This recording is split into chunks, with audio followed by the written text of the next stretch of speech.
सर्दियों के लिए स्पेशल लड्डू आज हम बनाएंगे। ये आपकी इम्यूनिटी और हड्डियों को स्ट्रॉन्ग करेंगे, कमज़ोरी दूर भगाएंगे और इसमें हम चीनी का यूज़ भी नहीं कर रहे, तो ये टेस्टी होने के साथ साथ हेल्दी भी हैं। यहाँ मैंने लिए हैं ड्राइड खजूर। आपको किसी भी शॉप में ये बहुत आसानी से मिल जाएंगे। ये इस रेसिपी में नेचुरल स्वीटनेस ऐड करेंगे।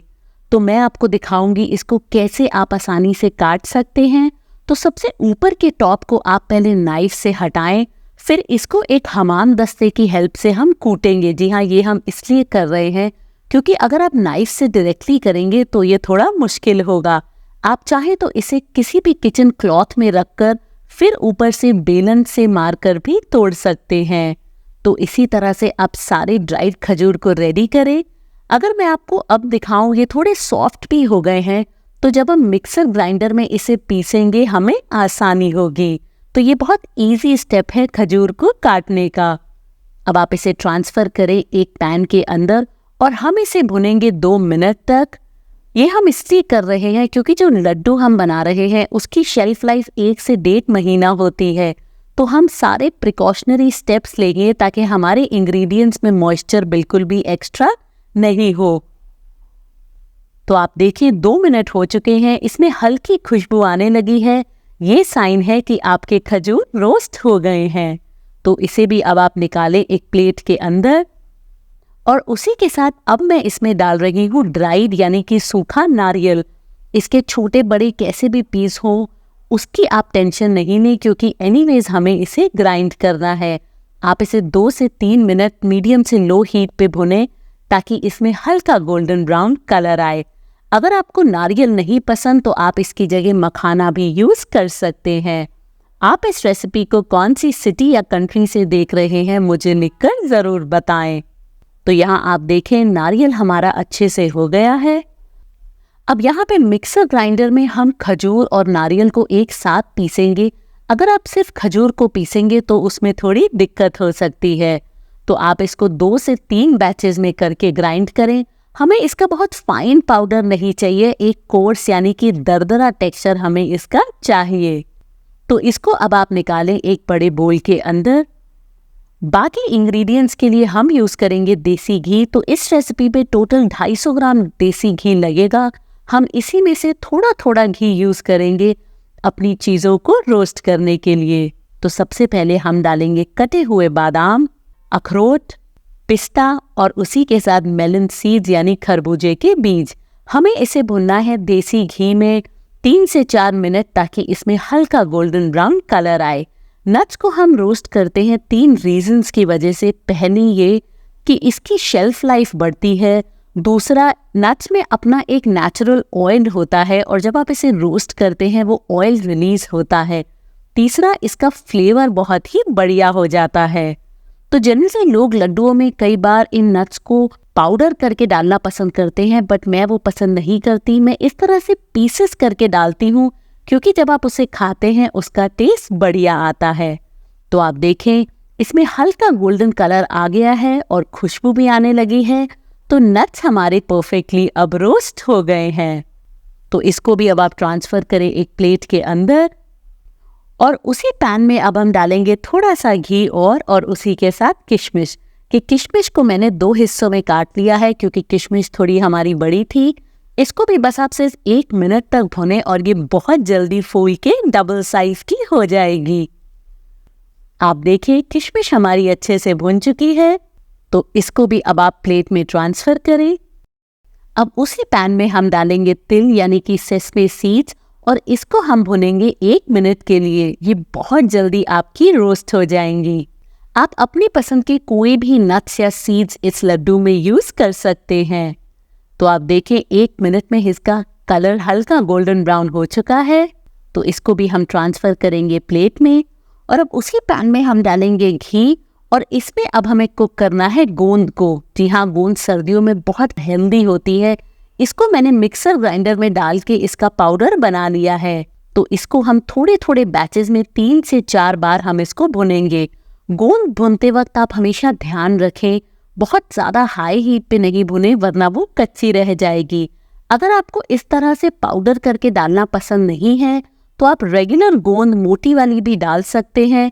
फिर उसको रोस्ट करने के बाद आप उसे किसी चम्मच या स्पैचुला की हेल्प से पीस सकते हैं छोटे छोटे पीसेस में। अब जैसे जैसे ये भुनती जाएगी ये थोड़ी मोटी हो जाएगी और इसका कलर भी थोड़ा डार्क होगा। तो यहाँ हमारी गोंद अब परफेक्टली हो गई है। जो थोड़े मोटे पीसेस रह गए थे वो हमारे फूल गए हैं। तो इसे भी अब हम ट्रांसफर करेंगे हमारे ड्राई फ्रूट्स के साथ। इसी तरह से आप सारी गोंद को कुक करके रेडी करें। उसमें से जो एक्स्ट्रा घी है वो आप निकाल लें। तो आप देखिए यहाँ मैंने सारी गोंद को कुक कर लिया है और इसको भी अब हम मिक्स करेंगे खजूर और नारियल के मिक्सचर के साथ। अब उसी पैन में हम डालेंगे देसी घी और यहाँ मैं डाल रही हूँ आधा कप बेसन। अगर आप चाहे तो ये रेसिपी सिर्फ बेसन के साथ भी बना सकते हैं, बट मैं इन लड्डुओं में बेसन और आटे दोनों का यूज़ करूँगी। तो आप बेसन को बस कुछ सेकंड्स के लिए भुनें। कहीं भी अगर आपको कुछ लम्प्स दिख रहे हैं तो आप उसको स्पैचुला की हेल्प से रिमूव करें। और अब हम इसमें डालेंगे आटा। तो रेशियो अगर मैं आपको बताऊं, आधा कप आटा और आधा कप बेसन मैंने लिया है। बेसन और आटे को जब आप एक साथ भूनकर यूज़ करते हैं इन लड्डुओं में, उसका टेस्ट बहुत ही बढ़िया आता है। ये बेसन और आटा भुनने में आपको 7 से 8 मिनट लगेंगे। आप इसको हाई हीट पे नहीं करें, बहुत पेशेंस के साथ आप इसे मीडियम से लो हीट पे पकाएं। जैसे जैसे ये भुनता जाएगा इसमें से घी रिलीज होगा। अभी अगर आपको ये थोड़ा ड्राई भी लग रहा है, मैं आपको आगे दिखाऊंगी इसमें से घी रिलीज होके ये बहुत लिक्विडी हो जाएगा। तो आप इसको कभी भी जल्दबाजी में नहीं भुने, क्योंकि हम नहीं चाहते हमारा बेसन या आटा कच्चा रहे। तो आप देखें 3 से 4 मिनट बाद अभी इसने घी रिलीज कर दिया है। ये काफ़ी लिक्विडी हो गया है, बट अगर कलर हम देखें ये अभी भी लाइट है। तो मैं इसे 3 से 4 मिनट और भूनूंगी ताकि इसका कलर थोड़ा और डार्क हो। बस आप ध्यान रखें इसे हाई हीट पे नहीं कुक करें, वरना ये जल जाएगा। तो यहाँ आप देखें अब इसमें बहुत बढ़िया कलर आया है और ये बिल्कुल परफेक्ट है। तो इसे अब आप ट्रांसफ़र करें हमारे बोल के अंदर। तो लड्डुओं का सारा मिक्सचर हम एक साथ इकट्ठा कर रहे हैं। आप इन सबको अब एक स्पैचुला की हेल्प से मिक्स करें। हाथ का यूज़ नहीं करें इस पॉइंट पे, क्योंकि इंग्रेडिएंट्स हमारे बहुत गर्म हैं। तो अब बीच में हम बना देंगे एक छोटा सा होल और अब हम तैयार करेंगे इसके लिए लिक्विड इंग्रेडिएंट। तो यहाँ एक पैन में हम डालेंगे देसी घी और स्वीटनेस के लिए हम यूज़ कर रहे हैं गुड़। जी हाँ, इन लड्डुओं को हम हेल्दी बनाना चाहते हैं तो रिफाइंड शुगर का मैं यूज़ बिल्कुल भी नहीं कर रही। गुड़ और खजूर से इन लड्डुओं में स्वीटनेस आएगी। हमें इसे कुक करना है ताकि जो गुड़ है हमारा वो कम्प्लीटली मेल्ट हो जाए। हमें इसकी चाशनी नहीं बनानी, सिर्फ इतना ही कुक करना है ताकि गुड़ हमारा मेल्ट हो। तो जो बचा हुआ घी था मैंने वो भी इसमें डाल दिया है।